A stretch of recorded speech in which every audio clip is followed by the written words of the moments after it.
জমে উঠেছে ডিপিএল এর সুপার লিগের লড়াই। সবার আগে নিশ্চিত করেছে আবাহনী। শীর্ষ 6 রেসে এগিয়ে যেতে বিকেএসপিতে আলাদা ম্যাচে লড়ছে গাজী গ্রুপ ও অগ্রণী ব্যাংক। এই মুহূর্তে সেখানে আছেন আমার সহকর্মী তামিম হোসেন। সরাসরি চলে যাচ্ছি তার কাছে।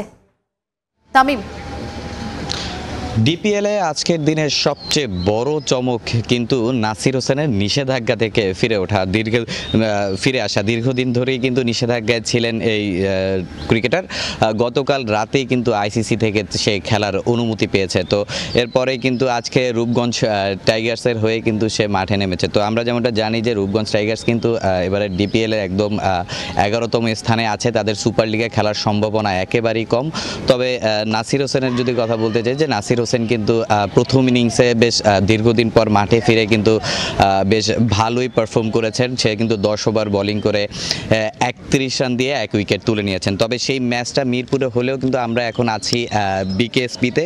বিকেএসপির দুই মাঠে 3 নম্বর এবং 4 নম্বর মাঠে দুই মাঠেই কিন্তু সুপার লিগে ওঠার যে লড়াইটা বেশ ভালোভাবে জমে উঠেছে। আজকে আমরা যেমনটা জানি যে 3 নম্বর মাঠের এই মাঠে কিন্তু আপনার লেজেন্ডস অফ রূপগঞ্জ কিন্তু পার্টেক্সের বিপক্ষে লড়ছে। তো ওই পার্টেক্স কিন্তু প্রথম ইনিংসে লেজেন্ডস অফ রূপগঞ্জের বোলিং তোপের সামনে কিন্তু দাঁড়াতেই পারেনি। 129 রানেই কিন্তু তাদের অল আউট হয়েছে। তো সেই জায়গা থেকে পার্টেক্স কিন্তু এবারে সুপার লিগে তাদের খেলার সম্ভাবনা একেবারেই কম। কিন্তু লেজেন্ডস অফ রূপগঞ্জেরও কিন্তু সুপার লিগে খেলতে হলে কিন্তু কঠিন পরীক্ষা দিতে হবে, কারণ লেজেন্ডস অফ রূপগঞ্জ কিন্তু টেবিলের 7 নম্বরে অবস্থান করছে। আজকের এই ম্যাচে কিন্তু তাদের রান রেটের উপরও একটা বড় রাখতে হবে, কারণ তাদের দ্রুত জয় তুলতে হবে। তো সেই হিসেবে যদি বলতে চাই যে ম্যাচটাও কিন্তু তারা সেভাবেই শুরু করেছে। তারা কিন্তু আমি যদি বলি ওপেনার তানজিদ তামিম এবং সাইফ হাসান কিন্তু দুর্দান্ত শুরু করেছে।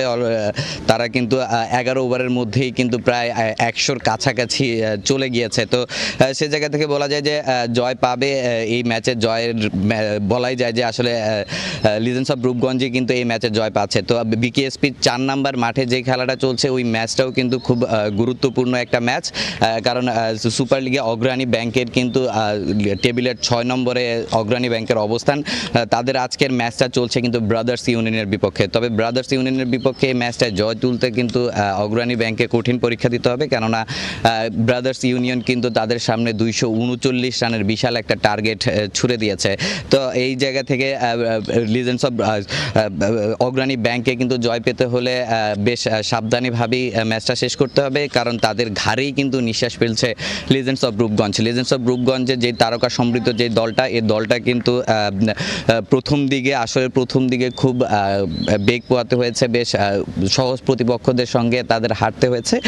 তবে সেই জায়গা থেকে শেষের দিকে কিন্তু তারা অনেকটা ঘুরে দাঁড়িয়েছে। এবং আজকের ম্যাচটার কথা যদি বলি, শেখ মেহেদী কিন্তু আজকে রীতিমতো পার্টেক্সকে ধসিয়ে দিয়েছে। সে একাই 4টি উইকেট নিয়েছে। এরপর তানজিদ তামিম যেভাবে শুরু করেছে, আসলে সে তার ব্যাটিং দেখে বোঝা যাচ্ছে যে যেহেতু গতকালকে সে সেটাই বলেছেন যে আসলে আমাদের মূল টার্গেট আগে সুপার লিগে কোয়ালিফাই করা।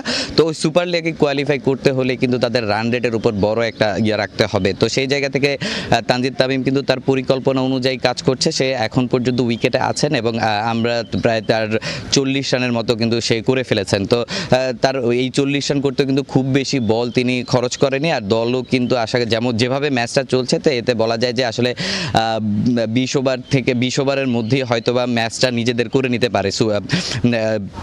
এছাড়া আমরা যদি বলি যে আসলে এবারের সুপার লিগে এবারের ডিপিএলে সবার আগে সুপার লিগ নিশ্চিত করেছে কিন্তু আবাহনী।